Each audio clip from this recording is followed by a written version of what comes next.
We are live. Welcome, everybody, to the 25th episode Is it of 24th or 25th episode? 24th, I believe. Yeah, 24th episode of TAT Talks. Oh, I'm going to be very careful this time because there we go.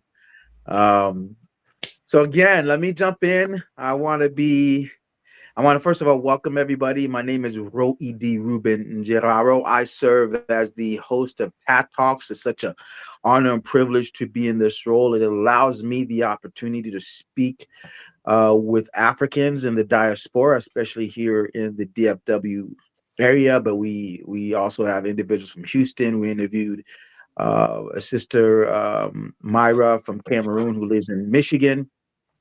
Um, so we just give this TAT Talks an opportunity for the African diaspora or Friends of Africa to share their personal testimony and their personal engagement with the African think tank, but also with things they are passionate about. So it's an hour discussion, and we always see an hour goes really fast, and so we try to get Exactly. into it. Yeah, it does. Before I introduce my guest, we have.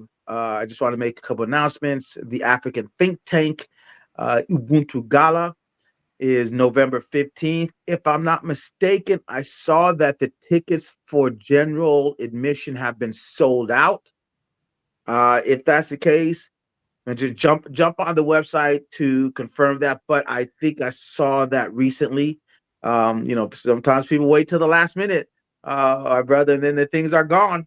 But I think we still have opportunities for sponsors.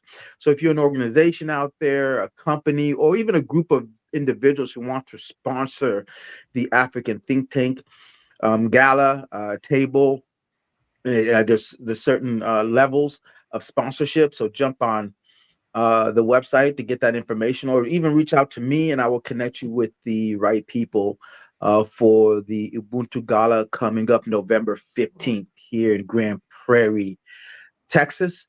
It is opportunity to really celebrate the African think tank, African excellence, the great work we've done over the past year with the accumulation of the past 2 years, and a lot of the progress we made in some of our initiatives around education, around entrepreneurship, around networking, and providing a platform for the African diaspora to come together. So with that said, I am excited to have my guest, and this will actually be the final guest for the next few weeks. We're not going to have any more guests until after the Ubuntu Gala, and then we'll resume, and then really look into next year as well. So Talu Walase I Solomon or I Ruben. Solomon, thank you for joining me. This is a dear It's my brother. pleasure. Yeah, we connected, man, many, I think over 2 years ago, because you were Yeah, one of two the years. early, yeah, you were one of the early panel guests for the African think tank. I remember that. I think there was a panel of three individuals, and you were there to speak Yeah. about your passion around education. And we got to know each other.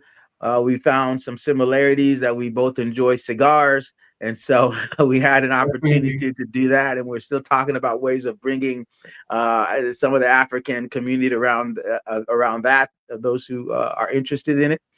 But you've been doing a number of things. So without already 4 minutes in, without me continue this monologue, man, please introduce yourself to our guest, who you are. And I always start with, where are you from, and what was your life uh, before you came to the U.S.?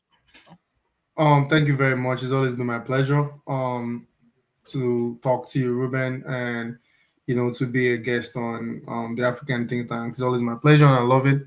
And yeah, I remember we having the early panel discussion back in 2023 in September. I know Mhm. it was a great time, connecting with Africans and all that. So, just to go to your question, my name is Toluwalashe Solomon, Toluwalashe Total Solomon. wallet shit. Yeah. Total Yeah, wallet so shit. yeah. Yeah, we get that. Okay. Toluwalashe. Yeah, so like I'm from West Africa, Nigeria to be precise. I'm from the west in Nigeria, southwest area in Nigeria. I belong to the Yoruba tribe of people in Nigeria. Mm-hmm. Yeah, so I came from Nigeria. My life before moving here, I mean, it was kind of like a bittersweet experience, just because I grew up in Africa. There's a lot of challenges. Living in the United States now, seeing how like you know the gap of living in Africa versus living in the United States. I mean, it's all pros and cons, but grateful that I lived in Africa. Grateful for the experience that I got from Africa. And then in 2016, after my tertiary education, I moved down to the United States just because of my master's degree. Right, so I moved to the United States to come do my master's in Illinois, Chicago. So that's a little bit brief introduction about myself, Ruben. Okay. So what part of you said what part of Nigeria again were you born and raised? So I was born and raised in Ibadan. Ibadan is the name of that place to be precise. Is in Oyo State, and Oyo State is Okay. geographically it is in the southwest of Nigeria, right? Mm, Southwest, like Oyo, Southwest. Okay. Lagos. Okay. Lagos is like 2 hours away from Ibadan where I grew up. So very close Okay. to Lagos, central southwest area. So how was it growing up? I mean, in the sense of, what did your friends do, and what was your family makeup? Mom, dad, what did they do? Siblings. Tell Yeah, us a little bit about that and some of the things you enjoy doing living in that part of Nigeria. that's an interesting question. So, I grew up in an household of four. I have my dad. My dad was in the military, Nigerian military. My mom is much of like a business person, like entrepreneur, but she has like Mm-hmm. second. She has education. She has a school in Nigeria. So, I really grew up in a family where is half political, half educational, and half religion or something like that. So it's like all merged, Mm-hmm. all merged into all merged into each other. So I grew up to because I live with my mom a lot. I live with my mom and I live with my dad because my dad wasn't always around, right? So Mm-hmm. I grew up like involved in a lot of church activities, right? But I started finding out like I wasn't that religious, right? So I went to a boarding Mm-hmm. school. I would see my dad once in a while, and once in a while, the kind of conversation me and my dad will have about politics, about sports, politics, sports, right? So I have a lot of conversation with my dad, and I started finding out that I'm more of like a neutral person, political, but also a person of faith, right? I got that faith from my Mm-hmm. mom. I did a lot of church activities. I was also involved in sports. I'll play a lot of football on the street with my friends growing up. And I would say that I'm very much political too. Like I'm really curious about learning, right? So my childhood, in a nutshell, to really answer your question, was more like church activities, civic education and sports. Just playing Mm-hmm. soccer and football on the street with other like neighbors and all that. Went to boarding Mm-hmm. school. Was so curious about learning since I was, let's say, 5 years old. I was just curious about learning new things, be it religion, be it sport, be it politics and education for sure. Mm-hmm. Mm-hmm. So you had that basically trifecta, Right. religion, politics, and education, and it Absolutely. seems like you've been able to weave that in much of your life. Where did you lean more towards? You said, is it more education? You seem to gravitate more towards that. 100% education. Like that's kind of like a religion as well, if that makes sense.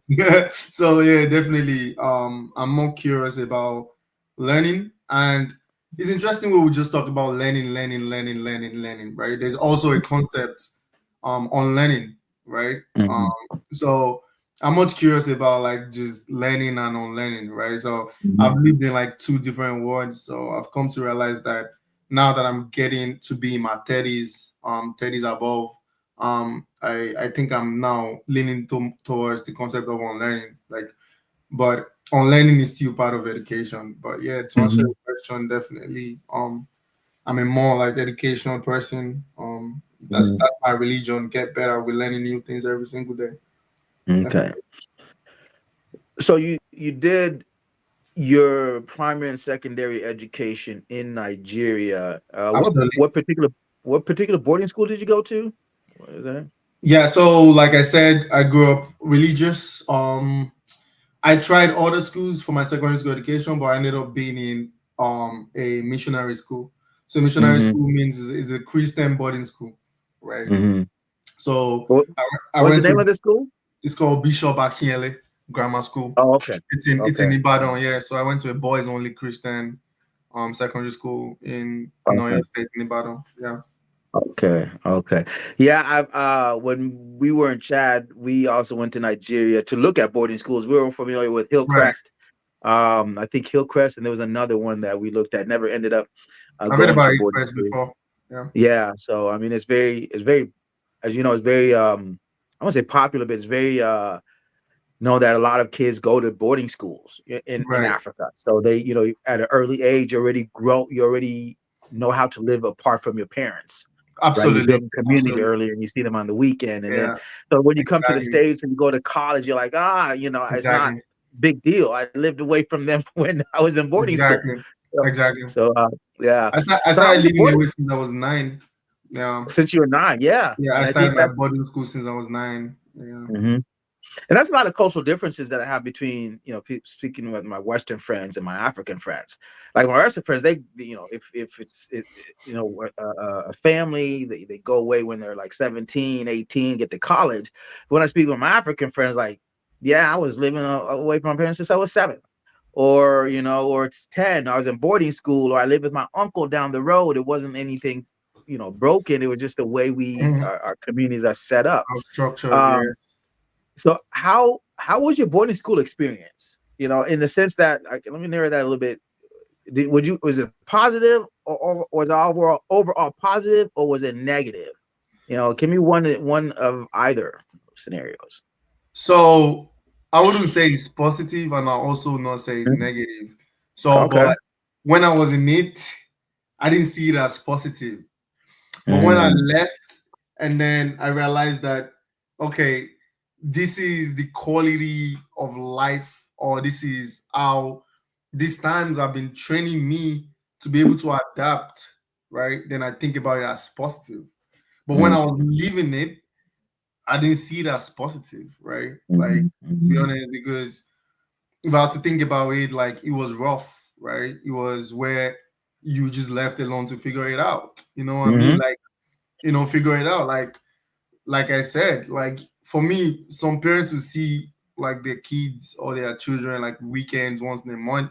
For me, I didn't get to see my parents. It was hard to even get on the phone with them. So it was rough. I had to figure it out. I had to, mhm, you know, like, so this is how it was. The structure was like 6 years, right? 6 years secondary mhm, school education. So the first 3 years is when you in the junior level. So they call it junior secondary school, right? mhm. Junior secondary school 1 to 3, and then Yeah. senior secondary school 1 to 3. So those years when I first going in 2004, Mhm, I started my junior secondary school education in 2004. In 2004, I was like definitely the first level, basic level, and to even get up in the morning to fetch water to go mm, shower, it was tough. Like, mm. so basically, you're the first to wake up, and you're the last to get a water to shower. so like, Yeah, dude. so you had to wake up. You wake up very early. They give you, like, they call it morning duties, right? Mhm. So Chores. yeah, morning That's chores. good. So it's pretty much Yeah. like, I don't want to say it's like a prison system, but for me, as young as I was and trying to have that survival skills, I thought that is I thought of it as like a prison system, like military Yeah. system. Let me not say Yeah. prison, like military system, right? So Yeah. you wake up, so you be the first you must wake up, because if you don't wake up, you're getting whooped. Someone is whooping your ass to get up in the morning. So like, you wake up, you get on the line. When you get on the line, there's a huge line. People trying to get water off one tank. Wow. One tank. Like basically 250 people try to get water in a tank. So because I just got in 2004 junior secondary school one. That's the first level. Your seniors, the ones that are already in senior secondary school, they be in the front. They're the ones Mm, getting the water first, regardless of if they just got out from their bed right now and get to the line. They're entitled. You know what I mean? Like they're entitled to just go to the front of the line and get water. mhm, And you've been waiting there for like 40, 15 minutes being on the mm, line, you might be the last. And if you don't shower in time and go get ready for assembly, morning assembly, then you're gonna be whooped as well. So think about it. mm, How am I mm, gonna be living in that moment and thinking it's positive? It's not, mhm, right? To me, mm, with my um with my young brain at that time. mm, But you know what I'm saying? So that's how I'm thinking about it. So like when I left, like after my 6 years, after I became a senior secondary school and all that, and I graduated, and then I moved on to like other like adventures in life, then I mhm, saw it as positive. Now I saw mhm, all the lessons, all the adaptation skills, all the mhm, survival. Like, I mean, we're not meant to be surviving in the world, we're meant to be thriving, but still it gave you some structure, right? To be able to like mhm. compete out there in the world, Yeah. So definitely, yeah. So I wouldn't back to your question, I wouldn't say positive. I would just say it's neutral. It's not negative either. Mhm, Right? I would just say mhm.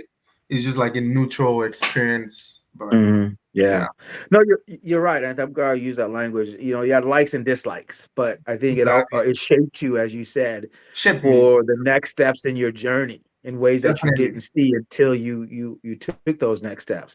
And so it seems like the next steps is once you graduate from that boarding school, where did you move next? So once I Is it? graduated from boarding school, it was time for me to, enroll into my undergraduate Mm-hmm. higher education, like bachelor's. So like Yeah. after that, I proceeded for my bachelor's. So I went to the university, right? So that my first time getting admission into university. So I went to university also in the southwest of Nigeria in Oyo State as well. Yeah, What was so the name of the university? Is it it's Ajayi Crowther University. So okay? it's a university like after like the Anglican Communion, right? Okay. So I Anglican like to University. ask names and locations because sometimes That you makes never know sense. who's watching. So a spectator be like, I know that Yeah, location, I that know that makes street, sense. I know That that makes sense. town. You know, There's a so way to engage, yes. yeah. So you did your undergrad. What was the discipline that you chose? Yeah, so good question. Discipline was mass communication and business organization. So Okay. I did a lot of like, business communication courses, journalism, the media, the print and the broadcast media, like, learning how to do public speaking like this. So Mhm. it's been a while since I've been doing public speaking in the classrooms, right? Do like public relation, seminars and all of that. So like I was really grounded in like mass communication, but more like, the business communication side and all that. Yeah, Mhm. organizational communication. Yep. That was my focus in my bachelor's. Okay. And that took how many years to four complete? Is it years. Four 4 years. years? Four Yes. years. So that's another Did four you have years. Yeah. Did you have any opportunity to utilize it like through internships? Because Yeah. I think this will get to the greater question that I know about you around education, your passion, because Right. it seems Right. like a lot of that has developed where you are now. So what were, some of the challenges as a student in Nigeria at that particular school? Internet. Um. Internet, yeah. Yeah. It's still Yeah. now an issue in that much of Africa Yeah. still, unfortunately. Availability of internet. Yeah. So it was a challenge because they will give us like assignment, and that's where, to be honest, you got to get creative as a student, right? So this is interesting we're talking about this because when I was Hmm. doing my master's in education, right? My master's in education, I learned an education theory that students should not be viewed as containers, right? Mm. Because if you view as containers, that means that the teacher It's just pouring the knowledge into the containers being stored. When knowledge is being stored in a container, Mm, it's useless because it's just gonna be in the container. It's not getting out mm, of the container.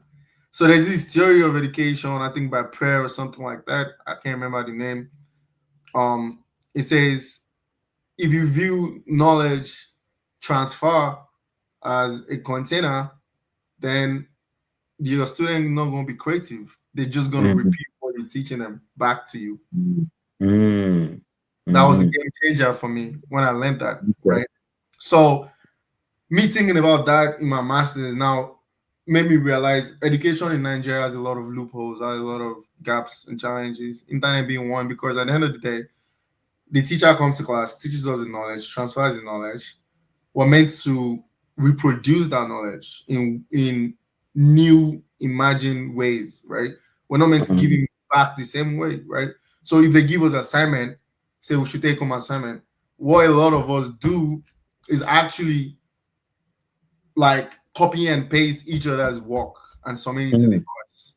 mm, So there's no creativity, there is no eager to be curious, there's no reflective thinking, there's no critical thinking, right? mm, So I have my laptop right now. My laptop doesn't even have power to even sit down and write quality papers, right? And it's not our teacher's fault. It's from top to bottom. Like there is no light, there is no good internet facility. Like I'm giving an assignment and I go to like the middle of the soccer field, putting my laptop up there, finding networks. You know what I wow. mean? Wow. So like it's a challenge. I would say that Yeah. was one of the major challenges for me in Yeah. the African education ecosystem. Yeah. Yeah. You have suffered, as they say. Yeah, You have yeah, yeah. suffered. Yeah. It wasn't the suffering wasn't in vain though, but I have Yeah. suffered. Yeah.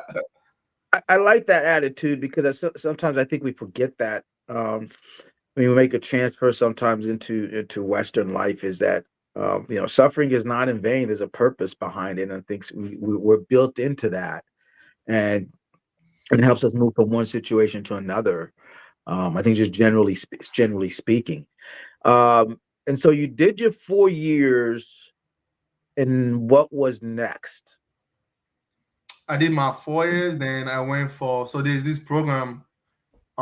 It's an initiative in Nigeria. So once you graduate from your bachelor's, so it's called National Youth Corps Service, NYSC. The program is called National Youth Corps Service. So the National Youth Corps Service is an initiative by the federal government of Nigeria to bring people of different tribes and culture together after they graduate. So Mm-hmm, basically, you're coming together, but it's also an educational initiative where like you go for also like military too, right? mm-hmm, So so after your bachelor's, you're meant to go. What's next is you're meant to go for that service corps for 1 year, mm-hmm, right? 1 year, right? So before the 1 year, you're mobilized into the camp. You go to like 3 weeks basic training. They train you as military. Every morning you go to march, you go to run, you do all of that. And then after like 3 weeks of basic training, you go into they call it a primary place of assignment. So that's where you go to deploy all that you've learned in your bachelor's in the real world, right? So they give you opportunity to go out there to lead. But now they take you from your state to another state because they think they're training you to be able to adapt in any kind of environment as a leader, right? mm-hmm, So if you're in Oyo State, they may take you to the northern part of Nigeria and say, this is your primary place of assignment. This is where you got to serve. This is where you're going to lead. This is where you're going to disburse and deploy all your knowledge that you've learned in the 4 years of your bachelor's education in real life. So it's like an internship, right? But like it's also like a leadership program where you're paid every month. So basically they pay, mm-hmm, so that was what I did after my bachelor's for a year, which was mm-hmm. really really interesting. Like I met a Yeah. lot of new people. I mixed with people that were different from me. you know I was able to lead in my capacity through sports. So I organized like the first sporting competition for like some public schools, right? Because Mm. sports was my passion. So I organized sport. I brought them together. We did a competition between like multiple secondary schools, and it was Okay. fun. Yeah, it was Okay. great. Yeah, that 1 year was well spent in the That's NYC. good. Yeah, Well, we can actually see the trajectory of one thing building on the other. And so you did finish absolutely the 1 year, which was well spent. well And so spent. what after that 1 year, what was next? So Yeah, so it's interesting because I told you education was my religion, right? So I've always yeah. been curious to learn and learn and learn. And let me be honest with you, I think I've spent majority of my life learning, to be honest. Mm, Yeah, mm, so see, I started junior education, right? I did like primary school education till 2004, my secondary school education for 6 years, 2004 to 2010, right? That was another 6 years. Then 2010 to 2014, that was when I went for my bachelor's. That was another 4 years of my life, right? mm, And then the next was the NYC, the leadership internship program. I mm, did for 1 year, right? And I completed that in 2016, right? And mm, then 2016 was when I started applying for schools in the United States to come do mm, my master's. So I got admission in 2016. I got admission 2016 September. I got admission to Chicago, to a school in Chicago, for my mm, master's, which was also in communication studies, like business communication, strategic communication. mm, So I got to United States the last day of 2016, December 31st, 2016. Last day of 2016, I entered Chicago, and since then, okay. yeah. So since then, 2016, I did my first master's. 2017 January to 2018 December, right, in communication and strategic, business communication. What university were you at in Chicago that you got Yeah, from? it's called Eastern Illinois University. Eastern Illinois University. Okay, okay, Eastern Illinois University. Okay, so you Yeah, spent a year there doing a master's. I Okay, spent a year, like I think it's uh, 2 years, two two years. academic years. So Yeah, 2 years. the Yeah. whole of 2017 and the whole of 2018. Okay, okay. Yeah, so I did that 2 years, and then I completed education, and then I did another master's, right, from 2019 to 2021. So that's 4 years. So imagine What you did? What you do your second master's in? You just getting that's all when I mastered up. yeah that's when I did the education degree, right? Mm-hmm. Learning about like the curriculum and social studies education, right? Okay. That was when I started my research. I was doing Yeah. like a lot of social studies research. Yeah, Mhm. and I was published. Like that was when I got published on my second master's. Yeah, let's talk about, man. That's a phenomenal journey, and I think we'll incorporate a lot of that educational master's time into this discussion going forward. But tell us about the published work you did, because I think you sent me a link on that, and it's something that can be shared, correct? Right? That we can Yeah, share with individuals who are interested in reading. So, what was your master's about, and what was the thesis and the outcomes or the yeah, research behind it? yeah. Great question. So like my first master's in communication. Mm, So I was so at that time I came in as an international student, right? And I was going through a lot of acculturation. That's the concept. It's mm, called it's called mm, acculturation. So acculturation basically means that you migrate to a new country, right? And when you migrate, there's a lot of things that comes with migration. People just think you just migrating, right? So like you migrate, and then the acculturation process is the adaptation process, where mm, you shed skin of your own home country and come into the host country and start adapting, start negotiating with the new cultures, right? mm, So acculturation is the process of when you negotiate with new cultures, how you adapt to it, what are the changes, how are the changes affecting your journey, your new journey that you started, right? So mm, I saw that as an opportunity to like, do my thesis around creating an intercultural awareness on campus. So mm, so I saw like the way international students lived, what were the gaps in, like, for example, we paying, right? We coming into this tertiary education in America. we contributing to the economy, we contributing to the knowledge in the classroom. So it was my own thought that we shouldn't be seen or viewed as less important students in the classroom. Like our mm, perspective should also be heard, right? So mm, because we're contributing a lot. So my first thesis was on just creating an intercultural awareness around our culturation, picking like 5 or 6 international students as like my case studies and using mm, their experience to tell a story about how different international student goes through our culturation process in America mhm, and how we mhm, integrate into America. So my first master's in communication. So moving on to social studies education, I think which was more interesting to me. Um, right? And it was more interesting for so many reasons, right? Like I mhm, said, while I was younger, my dad would sit me down and we'll talk about a lot of stuff, right? We'll talk about like some prominent figures in Nigeria and how like they've shaped civic understanding, civic education, political awareness and all of that. mhm, So my second master's was more important in that sense because I started now. I wasn't view myself just as an international student anymore at that point. I was view myself as an African international student, and what does that mean in the Western world, right? mhm, So my research was based on like education system in Africa, and I'm so thankful and grateful for like my professor at that time. He was mhm, very much interested in my success. Like he believed in me so much. Like I could do this. He would like tell me a lot of like positive stories to ensure that I could do this. Like I can um educate other people about Africa, and mhm, I could like fill in the gap of knowledge, right? That so many people have not filled. So we mhm, started doing research about trade books in America, right? So I did a lot of public works, like 2 or 3 with him, right? So the first one was actually doing a lot of like trade books research. So in the mhm. trade books, we did content analysis. I'm sorry for saying a lot of like academic jargons right here, but Oh, um, that's good. so content analysis is a research methodology where you pick um textbooks or trade books, right? Like popular trade books or like Mhm, mainstream trade books, right?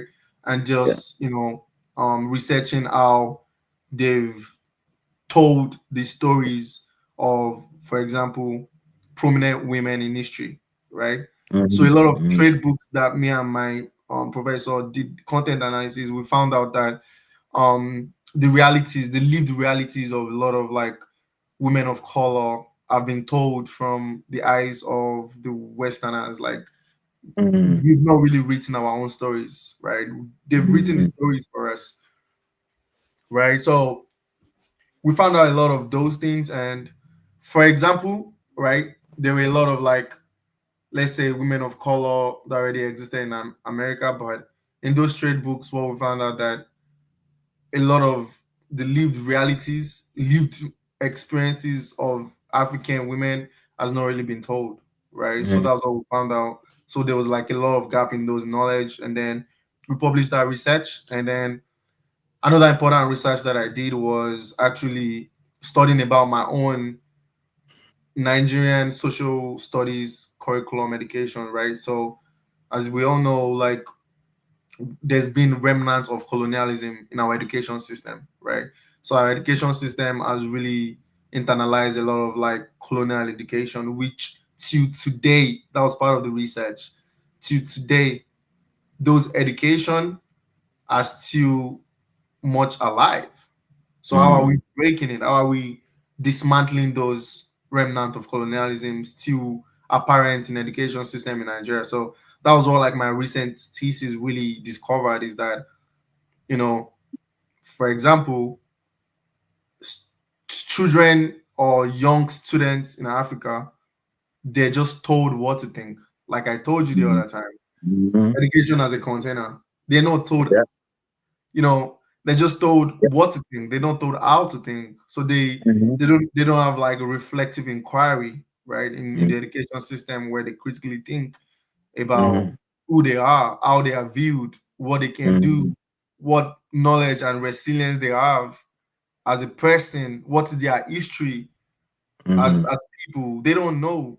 A lot of them don't know that actually view so many things from the Western gaze, right? Like, for example, this is very interesting that we're talking about. It's a very interesting example that I'm about to say, right?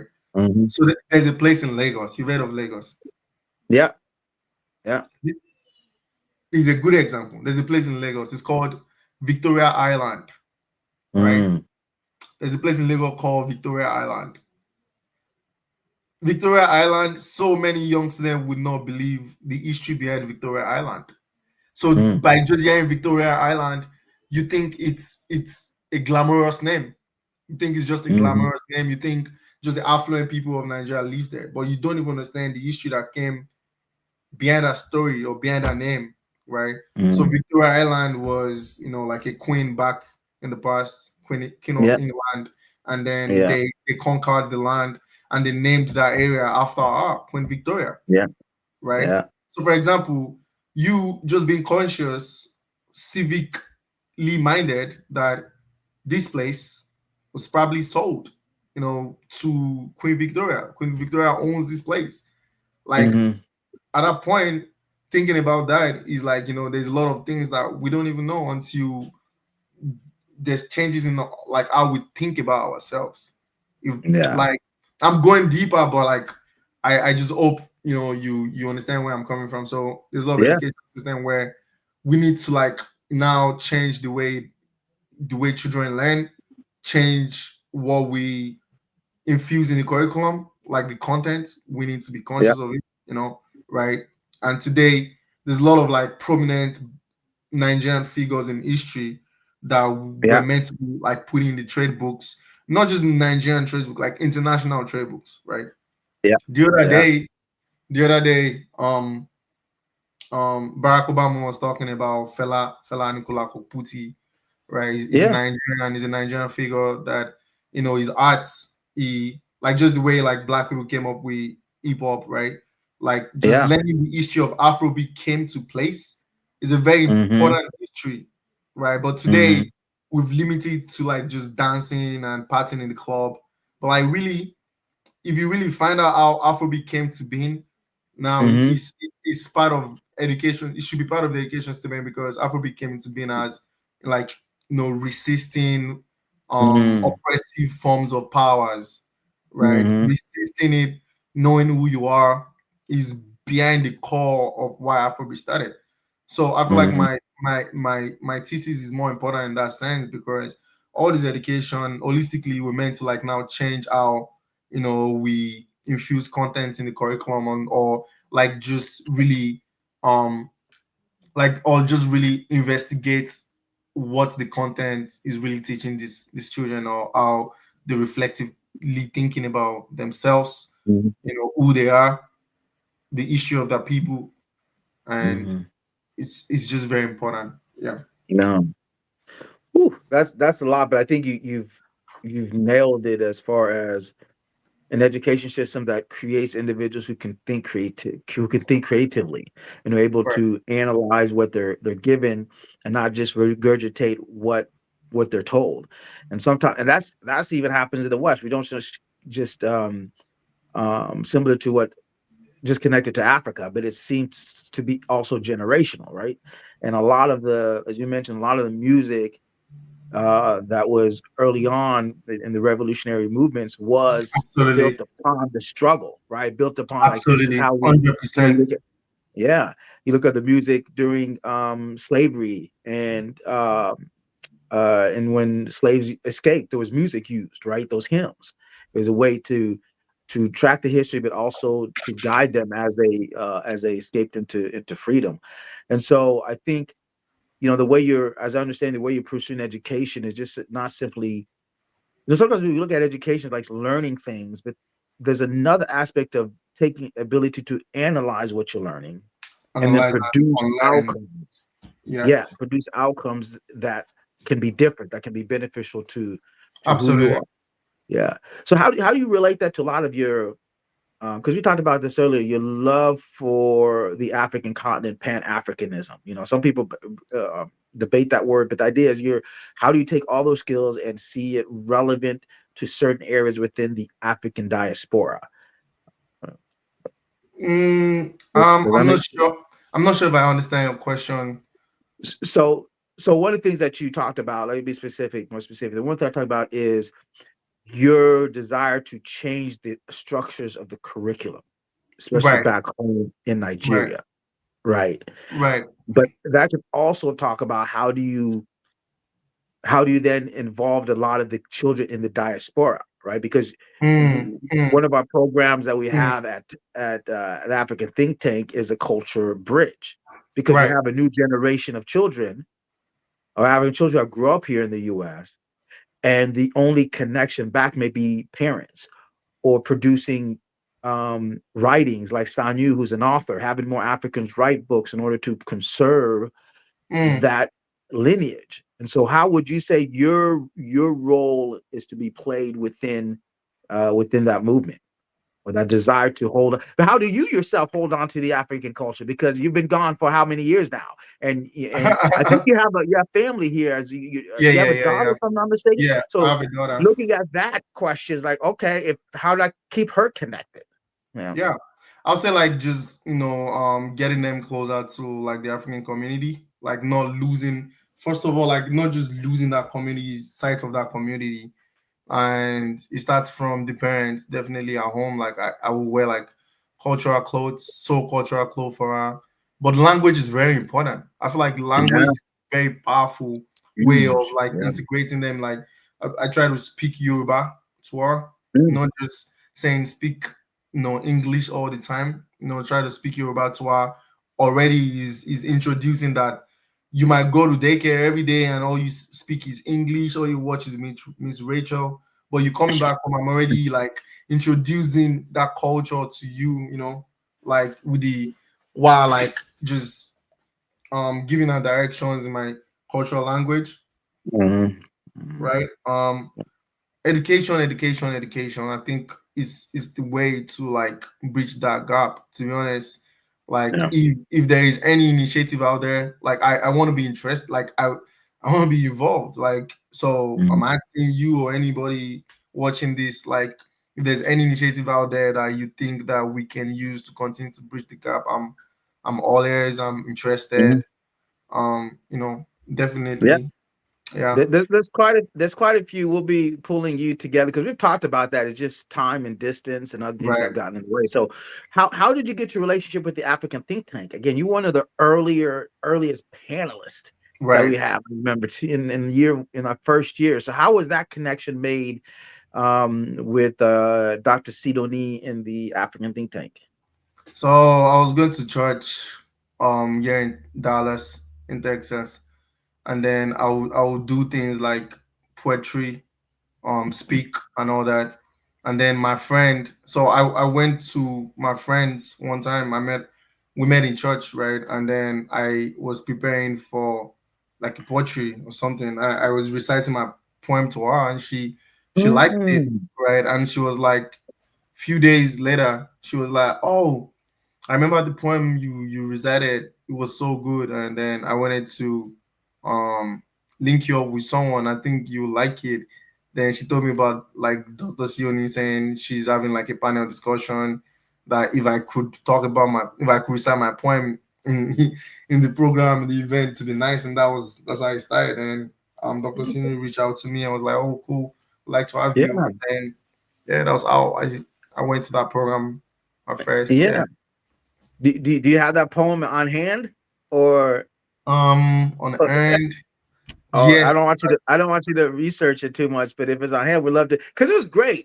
And but while you're looking for that, could you tell us tell the audience how that experience was for you, being within the mixer? What did you walk away with? Or was there any that day, inspiration or encouragements? Yeah, that day. but I walked away with a lot. I walked away with a Mhm. lot, like just from for example, like I know we had discussion with there was a lawyer in the room, and she was asking some important questions that day because she had my story as I was talking about, my story when I was in Illinois.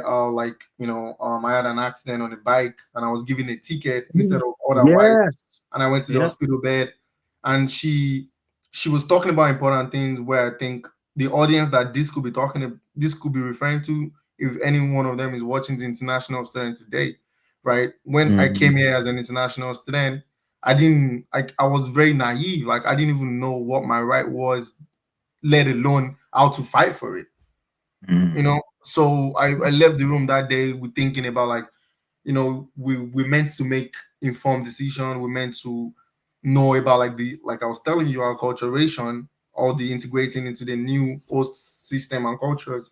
Legal cultures is part of what you meant to know, because in all my journey in America so far, I've been in a lot of situations where if I had known my legal rights earlier, I would have been in a lot of situations. I'll like find ways around, having a better experience for myself. So I felt like Mhm. I left the room with, for example, that discussion that day. So just hearing people talk about all of that.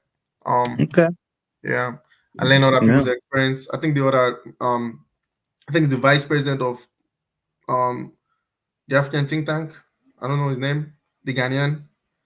I think Oh, Pastor Martin. yeah, Jose. yeah. So Yeah. yeah, exactly. So Pastor Martin that day too talked about all his experience as an international student. So it was like very similar experience, which Mhm. taught me a lot, like seeing African in the room, Mhm. like there was like the guy from Cameroon that was a painter.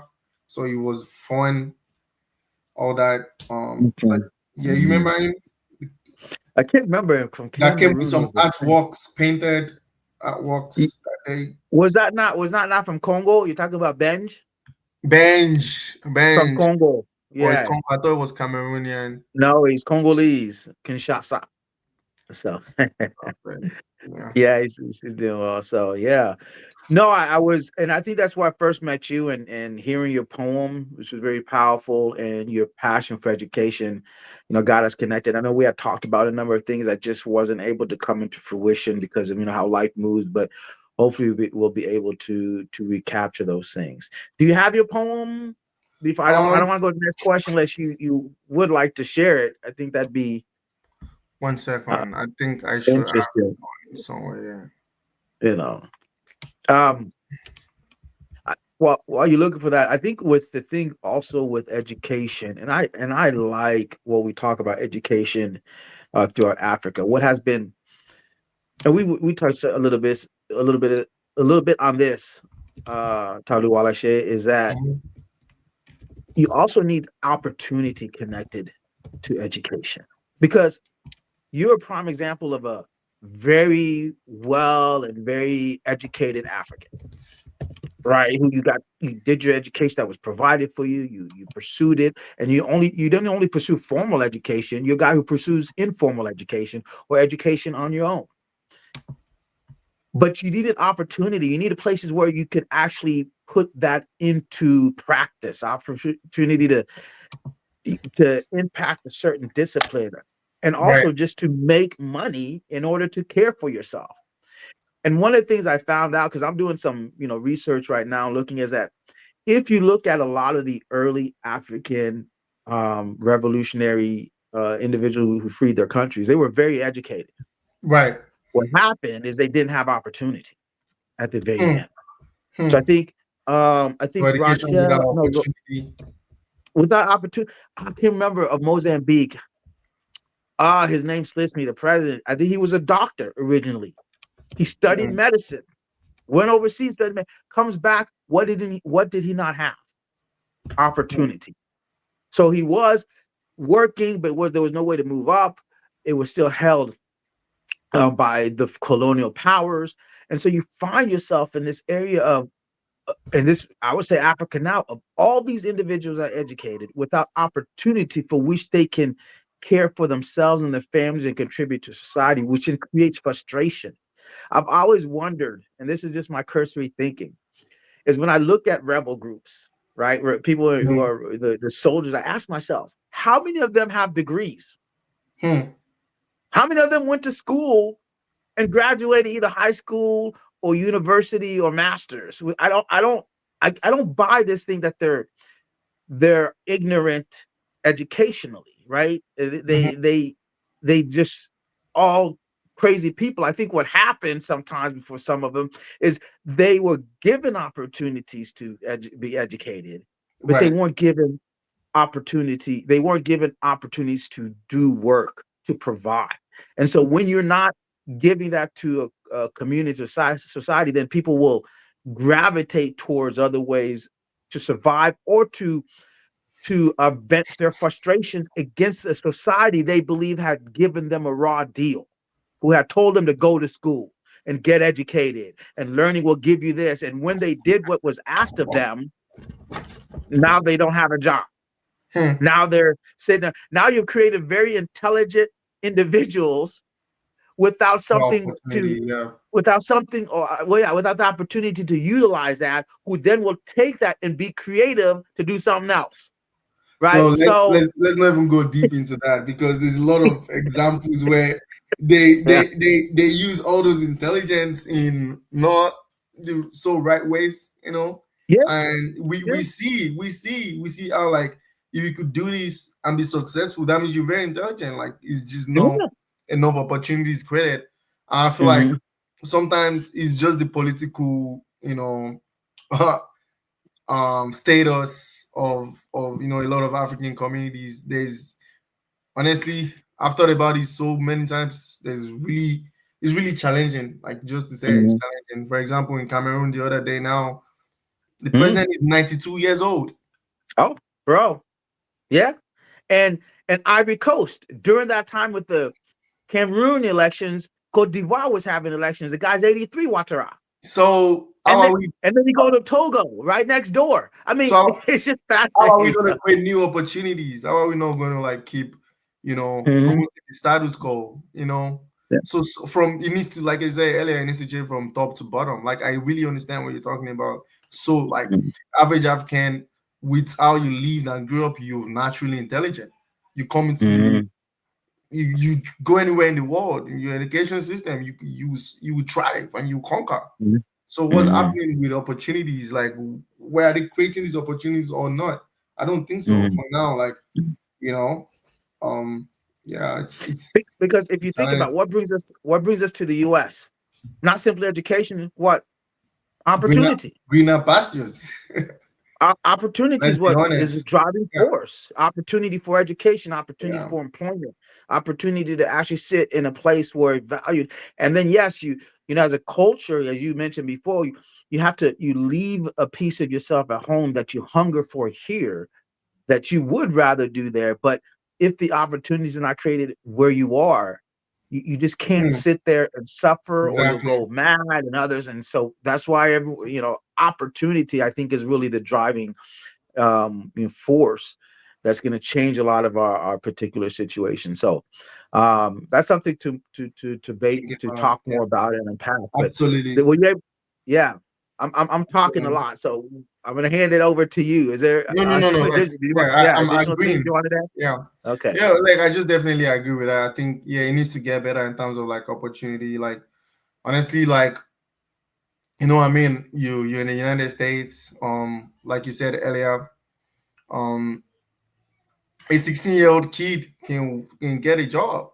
Mm-hmm. It doesn't matter if you work in Walmart as a 16-year-old or 17-year-old. You're making, let's say, $14 per hour. 16 years old. You know what I mean? Mm-hmm. So back home, you could be 30 Mm-hmm. Yeah. and still crashing with your dads. Yeah. You know what I'm Yeah. saying? Like, is just like, it needs, like, a lot of things need to change about that. Like, if not Mm-hmm. right now, in the next generation. I think it starts from we ourselves having the power to elect the right person for the job. And this is why I think so. Remember, I was telling you the other time about how, like, Afrobeat started, right? Mm-hmm. Revolution, resistance, and knowledge in yourself, and knowledge in the power that you have as a civic minded person. Think about it. Mm-hmm. So if we're talking about in the civic minded direction, that means that if I'm going to cast my vote, right, I'm not going to cast my vote with the intent of, oh, this is where everybody is turning their heads to. Like, we have the power. So if, like, again, education is the way out, right? So we're educating the minds of students that don't just follow the crowd. Like reflectively think about what is good for your future, Mhm. and that's in your power because you choose what is good for your future. Because if you don't choose the right Mhm. leader, now what we're doing is redistribution of the old status quo of not giving opportunities, not creating opportunities, old ways of leadership, no shared leadership, 93-year-old presidents coming to preserve the old ways of doing things. Mhm. Mhm. So now That the process. education is very important Mhm. because now you're growing up in a household where they're saying this is just the political party that is going to lead. Who tells you they have to lead for the whole time? Mhm. There could be change of Mhm. leadership and there could be change of atmosphere, change of opportunities. There could be a new leader that comes to rebrand everything.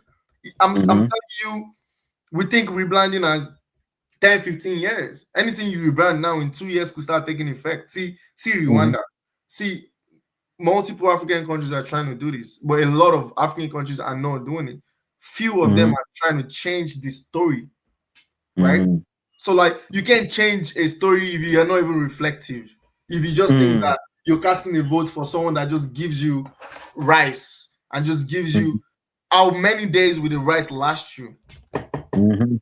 Like, Mhm. now you need to think about how like you really want to change your life, right? Mhm. Because you got it. You have the resilience already. You have the intelligence already. But now you're living in an Mhm. environment that is dream killing. But how Mhm. you as a person can you change the story? Being civically minded, right? Mhm. Having the power to choose the leader that you know, like what I mean, read news, go on the TV, do research, learn about like what these leaders are saying in manifestos, which one is really suiting or will suit your life in the positive ways. Mhm. So we Mhm. as a people, in fact, that was what Fela was already fighting against, oppressive Yeah. systems of government in Africa. Mhm. It needs to Yeah. change. I'm saying I agree that's remnant of colonialism, but I'm Mhm. also saying that our people needs to do things better too in terms of Mhm. leadership, right? In Yeah. terms of leading from top to bottom. So Mhm. a student, a young person now, you have to be really educated and understand that, understand your power as Mhm. well. We're operating on a democratic system of government. So why would you not have power as a people? Because Mhm. democratic system of government is called government for the people by the people. So basically, you are the one choosing your representative. So if you know you have the Mhm. power to choose your representative, then you need to be civically minded. You need to Mhm. have Yeah. education, definitely. Mhm. Well, I guess that political side, still, Yeah, it has a hold on you, but I absolutely. think, yeah. So you're bridging the education with the political. We're not gonna have time to get into any of some of that religious component because I think there's somewhere that I drive, but that's a lesser component of that. We have about 2 minutes, and then we'll close up here. Uh-huh. Um, So I think my final question is, you answered a lot of it in your discussion because your passion for education really links back to home and some of the projects you mentioned to me, something that you're doing, I think a fundraising project of some sort. Right, Would you like right. to share a little bit about that? Yeah, definitely. So it's like it's kind of like an initiative from for Christmas. Hmm. Like Talk and Thrive, right? So Talk and Hmm. Thrive is an educational podcast that I recently started. Hmm. Just very new, so it's just a way of giving back. This Christmas. So I'm collaborating with three other amazing individuals from Cameroon, Togo, and Zimbabwe. To just Hmm. create opportunities, empowerment this Christmas to people that really needs it. Hmm. Just the initiative is coming up with buying books, like I said, civic Hmm. education books. In my own perspective, buying civic education book to spark awareness, to spark curiosity in the minds of young student. Buying soccer Hmm. boots because I'm also engaged in sport. I love sport. I think physical fitness and sport helps discipline, ambition, and teamwork. And Hmm. then buying like feminine care products. So like the Zimbabwean representative is thinking about like buying feminine care products for like young girls over there to encourage like dignity and participation in school. And then the Togo and Cameroon representative, just doing something about like feeding like homeless people. So now like this Talk and Thrive Christmas campaign is, really just helping Hmm. giving back. Is a Christmas give back initiative. To Okay. just back this Christmas, yes. Yeah. Yeah, let us know about that. We can post that. I'll definitely post it and see if how people who are interested can connect with you and Right. participate and contribute to that as well. All right, we have come to an hour. I had some other stuff I wanted to share, but we're gonna have to cut it now.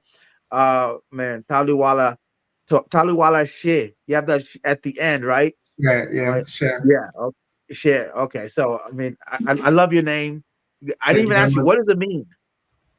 It means God's decision is supreme, is final. It means God has all the decision in his hands and nobody can test his decision. Yeah. Hey, you're an embodiment of that. God's decision was final that you would be here, and He made it happen. So, no, that is a beautiful, beautiful name, Thank you. um, man, brother. Thank you for joining us in this conversation. I appreciate you It's my jumping pleasure. on. We need to find a way to unpack a lot more of what you're sharing. So, I may, as going into the next year, have more as we Definitely. invite more guests, have more returning guests to look at really topic oriented discussions. Hey, anybody who wants to know more about the initiative of Talk and Thrive, let Taliwala Shay know, and if we can definitely bash that out, and hopefully people will support that. Hey, everybody, thank you for joining the TAT Talks. We will be on hiatus until after November 15th. And again, if you're able to join the Ubuntu Gala, which is November 15th, again, I believe the tickets are sold out, but there's always hope. So go on there, look at some sponsorships or ways that you can support the organization. All right, brother. God bless. God bless. It's a pleasure. I'll catch you Yes, next sir. time. Bye. All Thank right. you. Bye. Bye, everyone. Ooh.